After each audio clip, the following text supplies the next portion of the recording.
अगर मुझसे कोई कहे कि अपने भाई के विरुद्ध जो आरोप है उन मुकदमों को हटा लो, तो मैं चुल्लू भर पानी में डूब के मर जाना स्वीकार करूंगा, लेकिन मैं ये स्वीकार नहीं करूंगा कि मैं अपनी कलम से मुकदमे हटा दूं। डरने वाले नहीं हैं।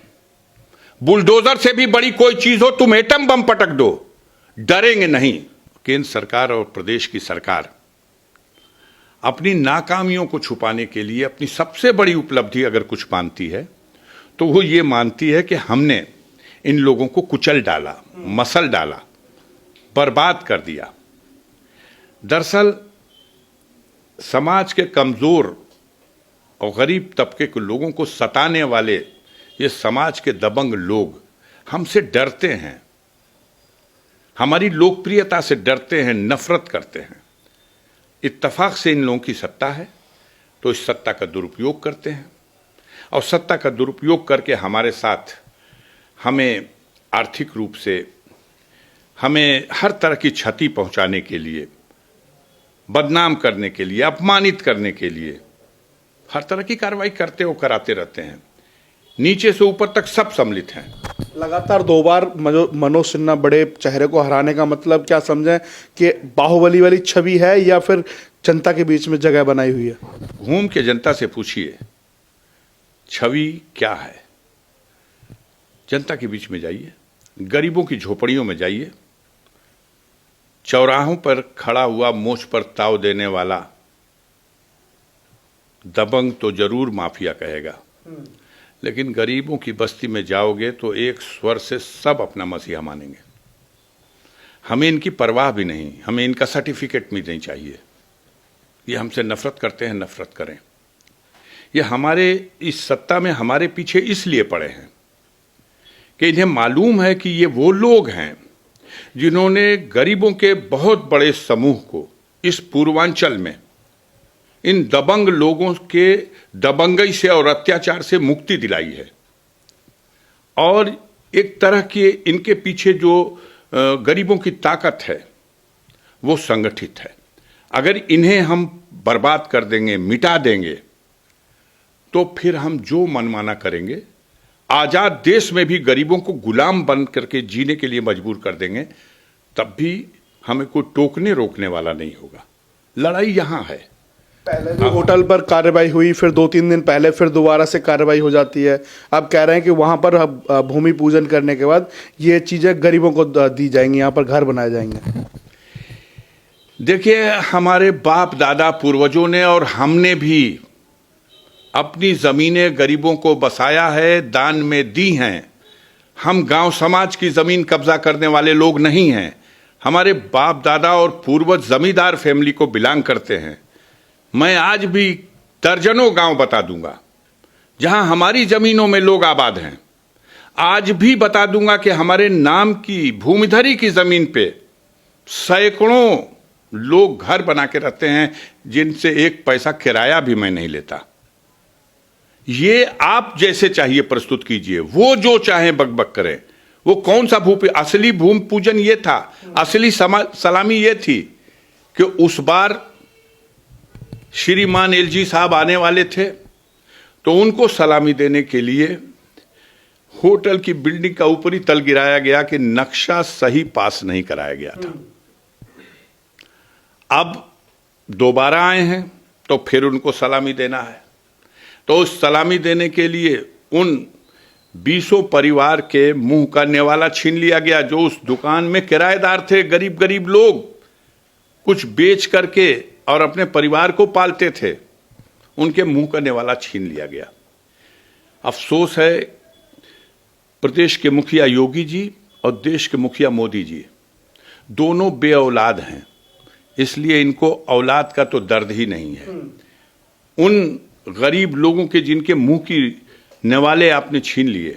आप आए हो गाजीपुर, दिल्ली से चल के आए हो, जाओ देखो गाजीपुर में इन्होंने हॉस्पिटल गिराए हैं, इन्होंने मेडिकल कॉलेज गिराए हैं, इन्होंने ऐसे लोगों को बर्बाद किया है जो गरीबों के लिए इस कोरोना काल में हजारों लोगों को फ्री चिकित्सीय सुविधाएं प्रदान की। शम्मे गौसिया जो हॉस्पिटल था उसको बर्बाद कर दिया इन लोगों ने, अरबों रुपया बर्बाद कर दिया। सत्ता की ताकत का नशा बहुत जल्द टूट जाएगा। सारे षड्यंत्र कर लें, उत्तर प्रदेश की जनता इनको माफ करने वाली नहीं है। और पूर्वांचल में तो ऐसा सफाया होने जा रहा कि एक एक सीट को तरस जाएंगे, एक जनपद से एक सीट मिलना मुश्किल हो जाएगी। पूर्वांचल की यह स्थिति है। ये उपलब्धियां गिरा नहीं सकते कि इन्होंने सड़कें कहां बनाई, ये उपलब्धियां गिरा नहीं सकते कि इन्होंने बढ़ती हुई महंगाई पर काबू क्यों नहीं पाया, ये उपलब्धियां गिरा नहीं सकते कि इन्होंने बेरोजगार नौजवानों को रोजगार क्यों नहीं दिया। 16 बार परीक्षाओं का व्यवस्था करने के बाद हर बार पर्चा लीक हो जाना और इन्हीं के लोगों के द्वारा पर्चा लीक किया जाना, फिर कुछ दिन तक, फिर उसके बाद मामले को दबा दिया जाना। उत्तर प्रदेश का नौजवान बेरोजगार अच्छी तरह से जान चुका है कि यह एक नाटक है और यह लोग ढोंग के नाम पर, धर्म के नाम पर, नफरत के नाम पर समाज को बांट करके वोट लेने की कोशिश करेंगे। कह रहे हैं देशद्रोही की कानून लगा दिया और वहां पर भी बुलडोजर चला दिया हमने, तो जिन्होंने पेपर लीक कराया इन्हीं के लोग थे कि नहीं थे, बीजेपी से जुड़े हुए लोग थे कि नहीं थे। वाहरे बुलडोजर चला दिया। यह किसके ऊपर बोली? इनसे बड़ा कौन बाहुबली है? इनसे बड़ा कौन बाहुबली है? इतना बेशर्म इंसान तो दुनिया में नहीं मिलेगा। संविधान की कसम खा के पद पर ग्रहण किया है। हिम्मत है, चुनौती देके कहता हूं, उनके खिलाफ जो आरोप थे, जिसमें चार्जशीट आ चुकी थी न्यायालय में, आए ट्रायल के लिए न्यायालय में।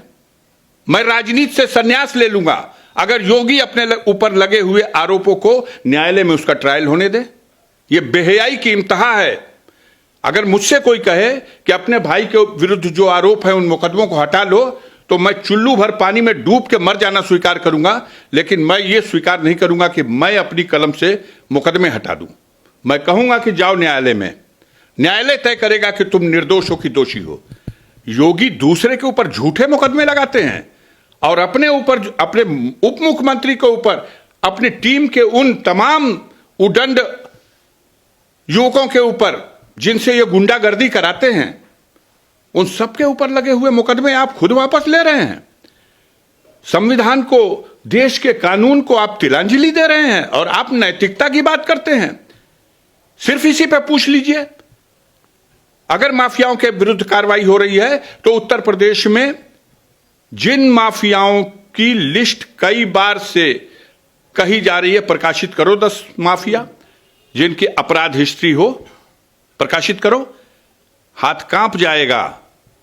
पहले नाम पे ब्रजेश सिंह का नाम आ जाएगा, दूसरे नंबर पर सुशील सिंह का नाम आ जाएगा। एक पूरी जमात जो बीजेपी और योगी की गोद में बैठी हुई है वो बेनकाब हो जाएंगे। इसलिए नहीं, अभी तो पहला नाम बाहुबली मुख्तार अंसारी का ले रखा है। दे ना भाई, ये बाहुबली मुख्तार अंसारी का नाम दे रखा है। क्यों दे रखा है? हर बार जोगी उसको हराने जाते हैं, मोदी भी उसको हराने जाते हैं, आज तक तो नहीं हरा सके।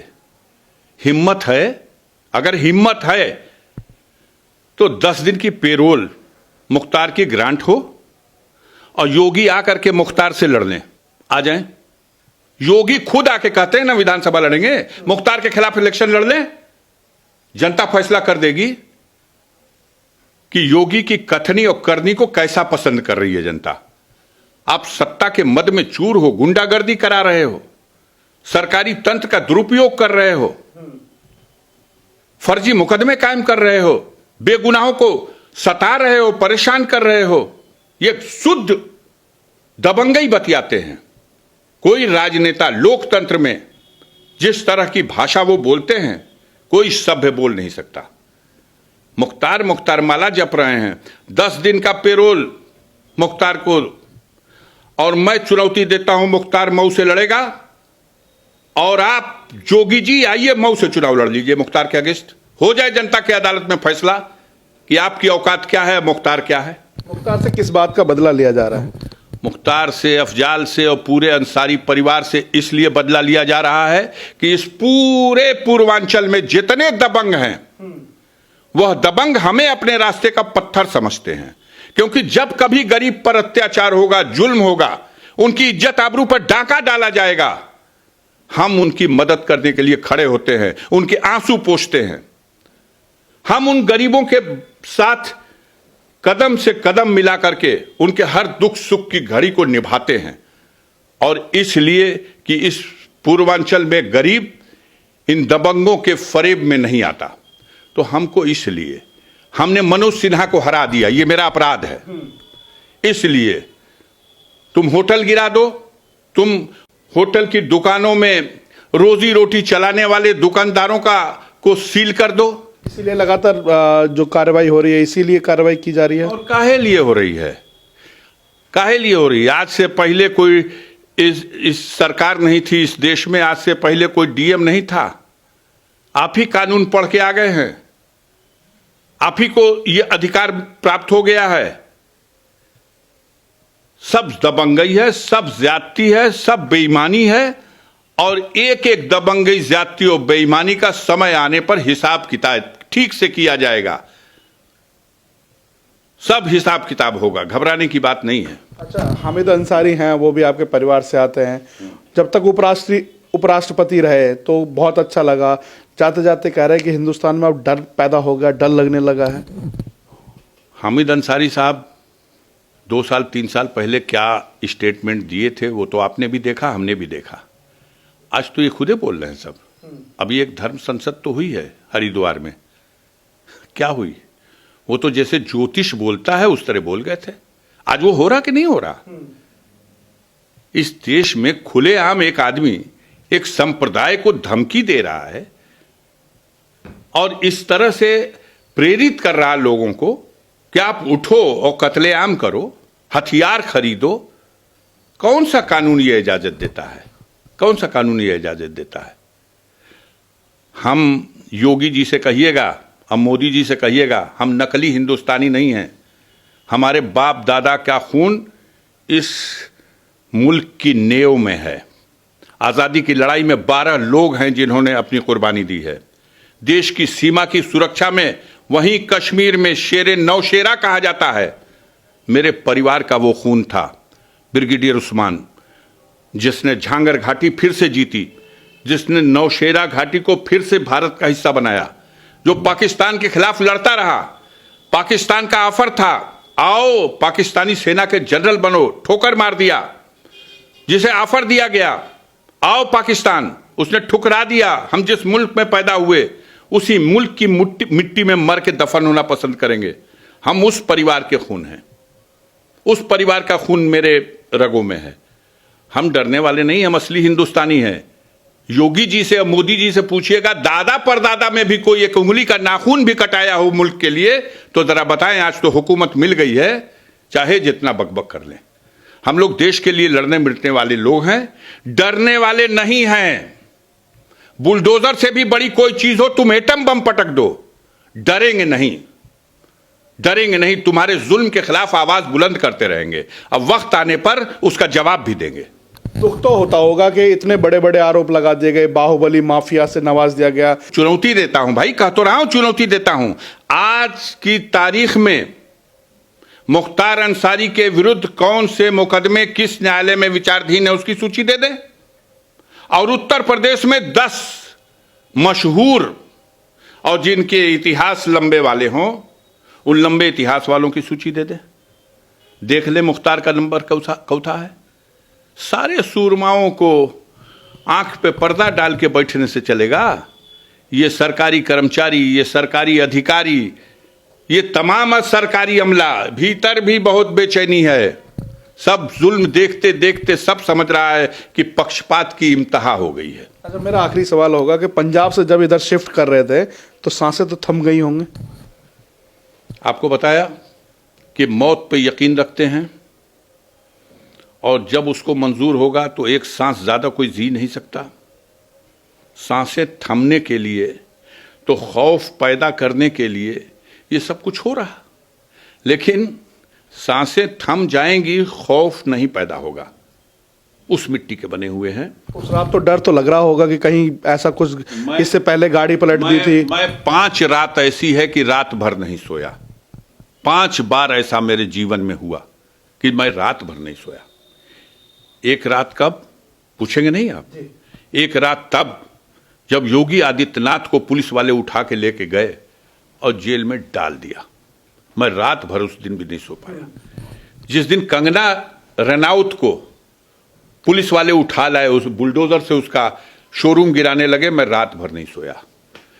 जिस दिन अर्नब गोस्वामी को घींचते हुए इनके ऑफिस से ये पुलिस को लोग ले गए, चप्पल तक, उनकी जूते तक छूट गए और ले जाके जेल में ठूस दिया, उस दिन भी मैं रात भर सो नहीं सका। और मुख्तार अंसारी को जिस दिन वहां से ला रहे थे और कह रहे थे कि लाइव इनकाउंटर होगा और सुप्रीम कोर्ट ने इसके डेथ वारंट पे दस्तखत कर दिया है, तब भी मैं रात भर सो नहीं पाया। लेकिन मैं सो नहीं पाया, याद करता रहा उसको जो सबका मालिक है, सबका हाकिम है। और हमें उम्मीद थी कि अगर वहां से परवाना नहीं कटा तो ये दुनिया की कोई भी ताकत उसका बाल बांका नहीं कर सकती है। ये तो उन्हीं के हाथ में है, वो जब चाहे उसे मार सकते हैं, उन्हीं की जेल में है, वो जब चाहे खाने में जहर दे सकते हैं। वो परेशान हैं कि मुख्तार अंसारी के ऊपर 2001 में 20 साल पहले हमला हुआ, ब्रजेश सिंह, त्रिभुवन सिंह नामजद अभियुक्त हैं। वो ब्रजेश सिंह जिस पे 5 लाख का इनाम था, जो 20 साल भाग करके कानून से अपराध करता रहा, कि सांसें थम रही हैं कि मुख्तार की गवाही हो गई तो क्या होगा। तो क्या उस दिन जब खड़ियंत हो रहा है, लगातार खड़ियंत हो रहा है। उस दिन भी था और आज भी हो रहा।